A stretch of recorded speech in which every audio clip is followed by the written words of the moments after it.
तो hello guys, स्वागत है आपका शर्मा कोचिंग क्लासेस में। कुछ इंपॉर्टेंट क्वेश्चन जो भूगोल के सेक्शन से सीएमओ के एग्जाम में पूछ सकते हैं, उसको मैं आज के चैप्टर में कवर करूंगा। कुछ 10-20 क्वेश्चन ही लिया हूं मैं, ताकि आपको उतने 20 क्वेश्चन के बारे में क्लियर समझा सकूं। और अगर आप इस चैनल में नए हैं तो मेरे चैनल को सब्सक्राइब करके बेल आइकन को क्लिक करेंगे, ताकि आपको कोई भी लेटेस्ट वीडियो सीएमओ संबंधित या किसी भी जानकारी संबंधित आपको मेरे चैनल से प्राप्त हो सके। ठीक है, मेरा नाम है रुपेंद्र कुमार शर्मा। शुरू करते हैं हम अपने शर्मा कोचिंग क्लासेस का सीएमओ के लिए एमसीक्यू भूगोल का। आज का पहला क्वेश्चन देखेंगे, हिमालय पार नदियां। हिमालय की पार की नदियां कौन कौन सी है? इसका आंसर है ब्रह्मपुत्र, सिंधु और सतलज। ये हिमालय की पार नदियां है। ठीक है ना, तो ये ध्यान रखना कौन से हिमालय की पार से नदियां आती है, मतलब जो आपका हिमालय पर्वत है उसके पार से बहने वाली नदियां का नाम है ब्रह्मपुत्र, सिंधु और सतलज। बहुत इंपॉर्टेंट था ये। ठीक है, देखते हैं अगला क्वेश्चन।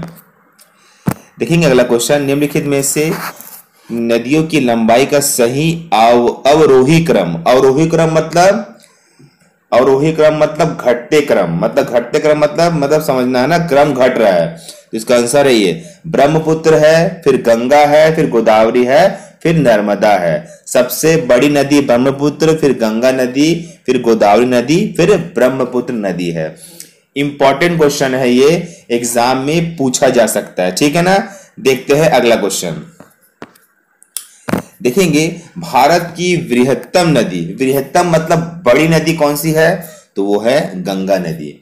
इसको भारत की जीवन रेखा नदी भी कहा जाता है। ठीक है, बहुत इंपॉर्टेंट क्वेश्चन है। नदियों का सेक्शन आप करके चलेंगे ताकि आपको एग्जाम में नदी संबंधित क्वेश्चन आए तो आपसे बनना चाहिए। ठीक है, देखते हैं अगला क्वेश्चन। गंगा नदी को बांग्लादेश में, है ना, कहां पे? बांग्लादेश में किस नाम से जाना जाता है? गंगा नदी को बांग्लादेश में किस नाम से जाना जाता है? तो गंगा नदी को बांग्लादेश में क्या कहते हैं? पद्मा कहते हैं। क्या कहते हैं? पद्मा। ठीक है, इंपॉर्टेंट है, याद रखना। गंगा नदी को बांग्लादेश में क्या कहते हैं? पद्मा कहते हैं। ठीक है ना, देखते हैं अगला क्वेश्चन। देखेंगे गंगा एवं ब्रह्मपुत्र की संयुक्त जलधारा किस नाम से जानी जाती है? संयुक्त जलधारा जानी जाती है मेघना के नाम से। किस नाम से? मेघना के नाम से। अगर वीडियो आपको अच्छा लग रहा होगा तो वीडियो को लाइक भी करते हुए चलेंगे। ठीक है, लाइक दीजिए कम से कम। आज इस बार मेरे को इस वीडियो में 100 लाइक चाहिए, कम से कम 100 लाइक कर दीजिए। ठीक है ना, आपके लाइक से मुझे लगता है कि मेरे वीडियो बनाना सफल रहा। ठीक है ना, देखते हैं अगला क्वेश्चन। देखेंगे भारत की सबसे अधिक नागोम्य दो नदियां कौन कौन सी है? वो है गंगा और ब्रह्मपुत्र है नागोम्य दो नदियां। ठीक है, ये कुछ वर्ड होते हैं नागोम्य, इसको आप सिर्फ याद कर लीजिए तो आपको समझ आ जाएगा कि ऐसे क्वेश्चन को इस टाइप से सॉल्व करके निकल जाना है। ज्यादा इसमें डिटेलिंग में नहीं जाइए। ठीक है ना, देखते हैं अगला क्वेश्चन। देखेंगे अगला क्वेश्चन। तो अगला क्वेश्चन ये है, पहले क्वेश्चन देख लेते हैं। निम्नलिखित नदियों में से भारत के किस पर सबसे लंबा सड़क सेतु है? देखो क्वेश्चन समझना ना, निम्नलिखित नदियों में से भारत में किस पर सबसे लंबा सड़क सेतु है? देखो सबसे लंबा सड़क सेतु किस नदी है? देखो निम्नलिखित में से ना, जो नदियां ऑप्शन में दी उसमें भी देखना है, तो वह है गंगा नदी पर है। आपको ध्यान देना है किस ऑप्शन क्या दिया, ऑप्शन के हिसाब से आपको आंसर को चॉइस करना है। ठीक है ना, देखते हैं अगला क्वेश्चन। देखो इंपॉर्टेंट क्वेश्चन आ गया। सुंदरवन का डेल्टा कौन सी नदी बनाती है? जो सुंदरवन का डेल्टा बनता है वो कौन सी नदी बनाती है? तो गंगा ब्रह्मपुत्र दोनों नदियां मिलकर सुंदरवन का डेल्टा का निर्माण करती है। और वहां की जो भूमि होती है ना, बहुत ही उपजाऊ भूमि होती है। ठीक है ना, देखते हैं अगला क्वेश्चन। गंगा ब्रह्मपुत्र नदियों का उद्गम स्थान क्रमशः स्थित है। बहुत इंपॉर्टेंट क्वेश्चन है, ये आपको ध्यान देना है। ये कहां पे है? गंगा एवं ब्रह्मपुत्र नदियों का उद्गम स्थान कहां से निकली है? तो इसका आंसर है उत्तराखंड और तिब्बत से निकली है। ये बिल्कुल आपको ध्यान देना पड़ेगा, यहां से समझना पड़ेगा। ठीक है ना, उद्गम स्थान कहां से है? उत्तराखंड एवं तिब्बत से। ठीक है, अगला क्वेश्चन देखते हैं। अगला क्वेश्चन देखते हैं हम लोग। पहले क्वेश्चन पढ़ लो आप लोग, क्या दिया हुआ है। क्वेश्चन दिया है निम्नलिखित में से कौन सी नदी का उद्गम भारत में नहीं है, मतलब कौन सी नदी का उद्गम भारत में नहीं है। तो बिल्कुल इसका आंसर है वो है ब्रह्मपुत्र। ब्रह्मपुत्र चीन की तरफ से आती है, तो उसका उद्गम स्थान भारत में नहीं है। तो देखेंगे बहुत इंपॉर्टेंट 10 क्वेश्चन अभी तक थे, आगे भी 10 क्वेश्चन करवाऊंगा, तो वीडियो में लास्ट तक बने रहिए। बहुत इंपॉर्टेंट क्वेश्चन है। और अगर आप हमारा पीडीएफ ग्रुप ज्वाइन करना चाहते हैं, 100 रुपीज वाला पेड ग्रुप ज्वाइन करना चाहते हैं, तो उसकी डिटेल के लिए हमारे इस नंबर पे हमको आप व्हाट्सअप कीजिए, हम आपको उसका डिटेल देंगे कि किस प्रकार से हम आपको पर्सनल कोचिंग देके किसी भी एग्जाम के लिए तैयार कर सकते हैं। बहुत मिनिमम से मिनिमम फीस लेंगे, पर आपको रेगुलर जीके देंगे, रेगुलर टेस्ट सीरीज देंगे, रेगुलर आपको वॉइस जीके देंगे, वॉइस नोट्स देंगे, आपको करंट अफेयर देंगे। तो आप मेरे इस नंबर पे व्हाट्सअप करके उसकी जानकारी ले सकते हैं और फ्री डेमो भी हमारे क्लास को अटेंड कर सकते हैं। ठीक है ना। देखते हैं अगला क्वेश्चन। अगला क्वेश्चन देखेंगे, तिब्बत में बहने वाली नदी सांगपो निम्नलिखित में से किससे होकर भारत में प्रवेश करती है। किससे होकर भारत में प्रवेश करती है, ये है क्या है, ये सांगपो नदी। ये अजीब नदी है, याद रखना चाहिए आपको। आंसर है अरुणाचल प्रदेश। अरुणाचल प्रदेश से ही भारत में वो सांगपो नदी प्रवेश करती है, तिब्बत से बहती है और भारत में प्रवेश करती है। बिल्कुल अच्छा क्वेश्चन है, ये टफ क्वेश्चन है, एग्जाम में आ सकता है बिल्कुल। देखते हैं अगला क्वेश्चन। देखेंगे अगला क्वेश्चन, सिंधु नदी की लंबाई उतनी है जितनी कि ब्रह्मपुत्र की यह लंबाई कितनी है। देखो ये थोड़ा ट्रिकी क्वेश्चन है कि सिंधु नदी की लंबाई जितनी है ब्रह्मपुत्र की लंबाई कितनी है। ट्रिकी टाइप का क्वेश्चन देते हैं। आंसर है 2900 किलोमीटर है ब्रह्मपुत्र की लंबाई। ठीक है। देखते हैं अगला क्वेश्चन।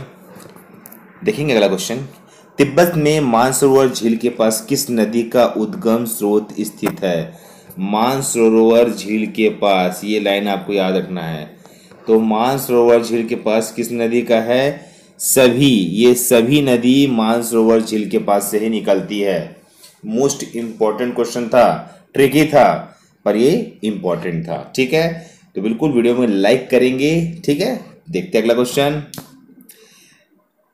विश्व का सबसे बड़ा नदी द्वीप मांजुली का निर्माण करने वाली नदी कौन सी है। विश्व का सबसे बड़ा नदी द्वीप मांजुली का निर्माण करने वाली नदी कौन सी है। आंसर है ब्रह्मपुत्र। ब्रह्मपुत्र नदी ही माजुली नदी का निर्माण करती है। ठीक है, इंपॉर्टेंट क्वेश्चन है, बिल्कुल ध्यान देंगे। ठीक है, देखते हैं अगला क्वेश्चन। अगला क्वेश्चन आप प्रॉपर पढ़ेंगे। निम्नलिखित में से कौन सी नदी दक्षिण से उत्तर की ओर प्रवाहित होती है। दक्षिण से उत्तर की ओर प्रवाहित होती है, दक्षिण से उत्तर।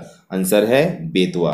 क्या है आंसर, आंसर है बेतवा नदी। क्या है, बेतवा नदी होती है दक्षिण से उत्तर की ओर प्रवाहित। बहुत इंपॉर्टेंट क्वेश्चन था और अच्छा क्वेश्चन था। देखते अगला क्वेश्चन। अगला क्वेश्चन देखेंगे, निम्न में से किस नदी को बिहार का शोक कहा जाता है। बिहार का शोक वो है आपकी कोसी नदी। कोसी नदी में बाढ़ आने के कारण मैक्सिमम टाइम बिहार में लोगों की मृत्यु होती है, घर तबाह हो जाते हैं, इसलिए उसे बिहार का शोक भी कहा जाता है। ठीक है, देखते हैं अगला क्वेश्चन।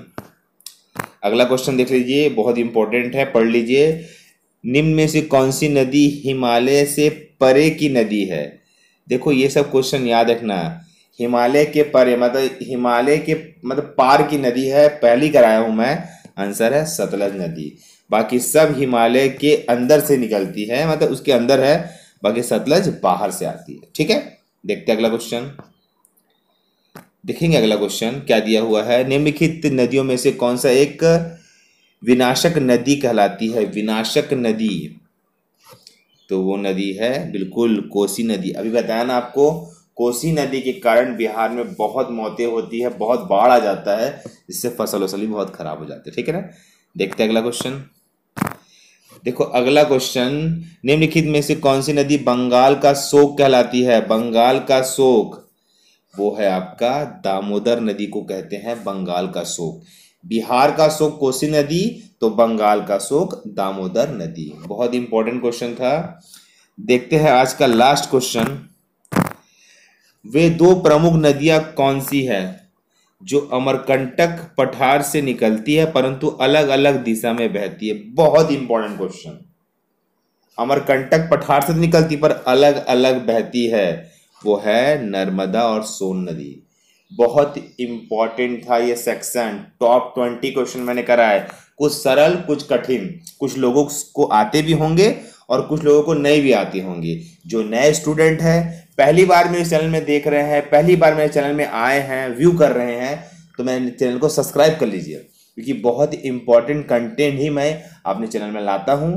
एग्जाम में हर प्रकार के प्रश्न आते हैं, सरल कठिन, है ना।